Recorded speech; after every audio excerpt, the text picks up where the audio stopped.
Also grassroots, trying to spread the message of what's going on in America. Joe? Thank you.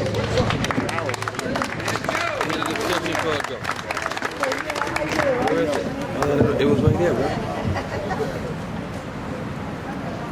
Thank you, Tea Party.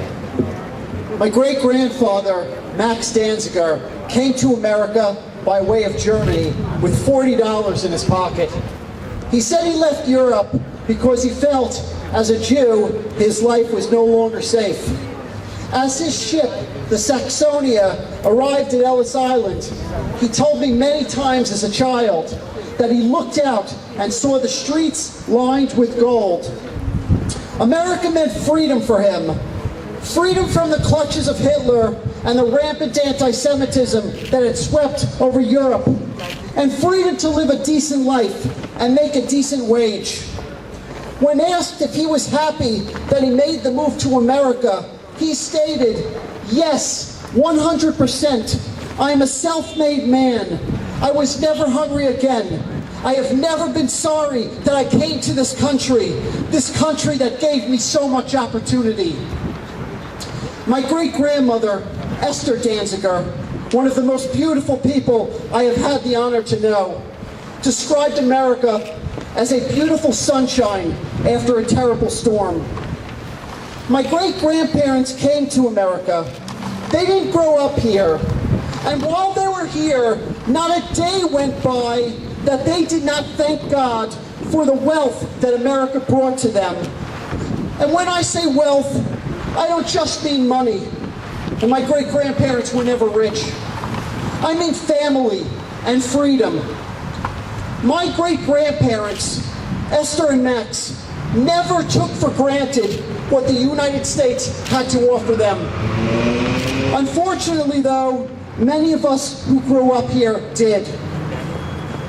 That is why it is so hard for us to witness our freedoms and the wealth of this nation slipping away before our eyes. This White House and its backers in the House and Senate are borrowing and spending our nation into oblivion. Our national debt, when Barack Obama took office, was a little over $10.5 trillion, an astronomical number by anyone's standards. Today, it is well over $14 trillion. In October 2010, the administration predicted that during President Obama's fourth year in office, the national debt would reach $16.5 trillion. If you don't understand, that is money that we owe. And some of the nations that we owe, with whom we are indebted to, are not considered close friends. Not in the least. How long do we think we can keep this up?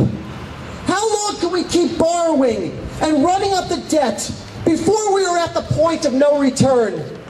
How many years before that money spigot that we rely on as a nation is turned off? The Democrats complain that the Republicans want to cut spending for different government programs.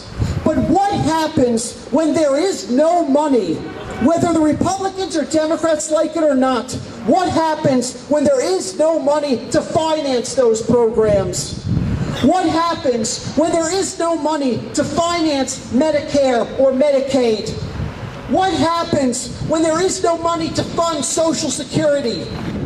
And what happens when we are no longer able to put money into those agencies that defend our nation, both here and abroad?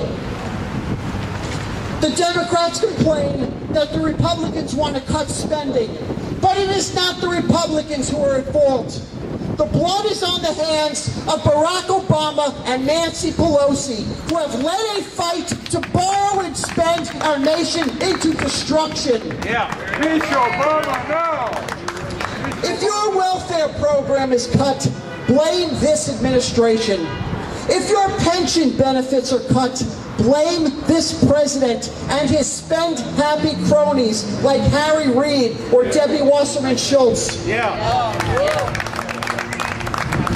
And if your union is affected negatively, don't blame the governor of Wisconsin.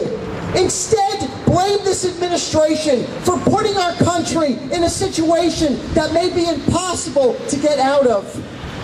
Friends, this administration is quickly doing what Osama bin Laden and Al-Qaeda were not able to do, and that is to bring this country to her knees. That's right.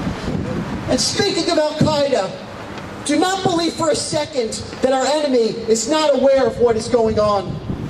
While our nation is drowning in debt, radical Islamic groups quietly build their massive infrastructure within the USA, secretly awaiting our demise. We must not give them hope. If we care anything for this nation, we must not let that occur. In April 2003, I was instrumental in getting a Hamas-related charity located in Deerfield Beach, Florida, shut down. In September 2007, the group's vice president, Sofian Abdelaziz Zakat, was awarded a $70,000 grant from Homeland Security. Wow. Zakat was no stranger to receiving government money. In December 2003, he wrote, quote, "I feel in debt to this great country, specifically when the Medicaid covered me with the entire cost of both of my hips replacements, which reached $350,000. Friends, is this why America exists? So that radical Muslims can get free money from we the taxpayers? That's not the America that I grew up knowing. That's not the America that I grew up loving. This part of our country should not exist. But unfortunately, it does.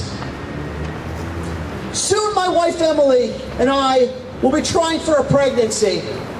I do not want to leave my son or daughter with a country that is saddled with a debt that cannot be repaid, with a country that cannot be fixed, with a nation that is being built by our enemies from within.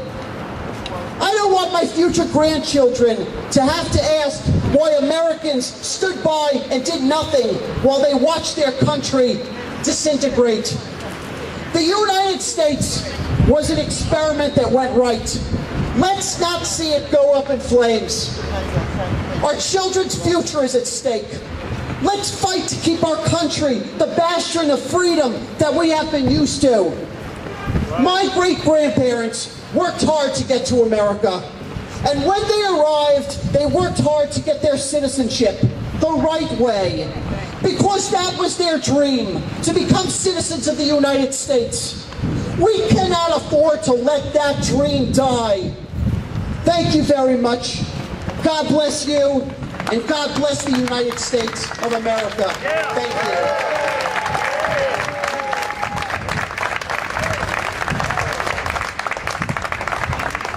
Thank you, Joe, for coming out today. I want to thank everybody again.